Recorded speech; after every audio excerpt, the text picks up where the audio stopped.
दोस्तों, आज हम आपको एक ऐसी इंसान की कहानी बताएंगे जिसने खुद का पहचान खुद ब खुद बनाया है। इस इंसान ने ये प्रमाणित कर दिया है कि अगर मेहनत मन से हो तो दुनिया का कोई भी चीज आपका मुकाम तक पहुंचने से नहीं रोक सकता है। लड़के का जन्म हुआ था बनारस के एक अनजान गली में। पिता शुरू में एक राशन की दुकान में माल परिवहन का काम करता था। दुकान अचानक से बंद हो जाने में वो रिक्शा चलाने का काम शुरू करता है। बहुत परेशानी के अंदर जा रहा था परिवार।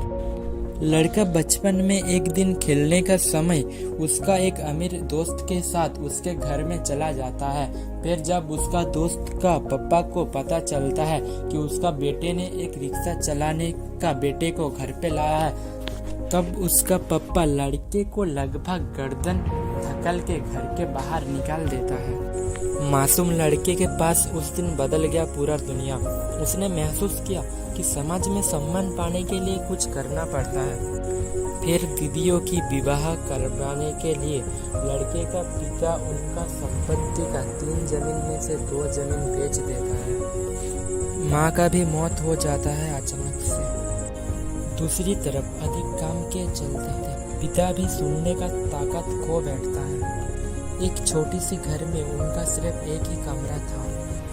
ऊपर से हर दिन 10 से 14 घंटे तक बिजली नहीं रहता था।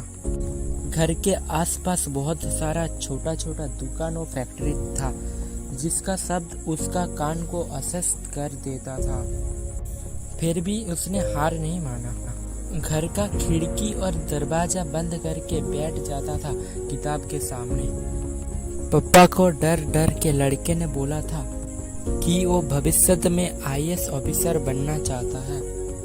उसको चकमा दे के पापा ने बोला, हालात जैसा भी हो वो उसके साथ रहेगा। फिर उसका पापा ने उसकी आखिरी जमीन बेच के सारा पैसा लड़के के हाथ पे दे दिया। फिर कुछ साल होता है लड़ाई। फिर कई हजार स्टूडेंट के साथ लड़का आईएएस की परीक्षा में बैठता है। फिर लड़के ने सबको हैरान करके पहली साल में ही परीक्षा को बेहतर कर बैठा। उस साल सफलता पाने वाला 474 की लिस्ट में लड़के ने 48 नंबर स्थान हासिल किया। लड़के का नाम है गोविंद जायसवाल, जिसका विशाल प्रयास के सामने किस्मत ने भी हार मान लिया। आपका इस लड़ाई को सैल्यूट करता हूँ सर। प्रसन्न रहे आपका जीवन। गोविंद जायसवाल।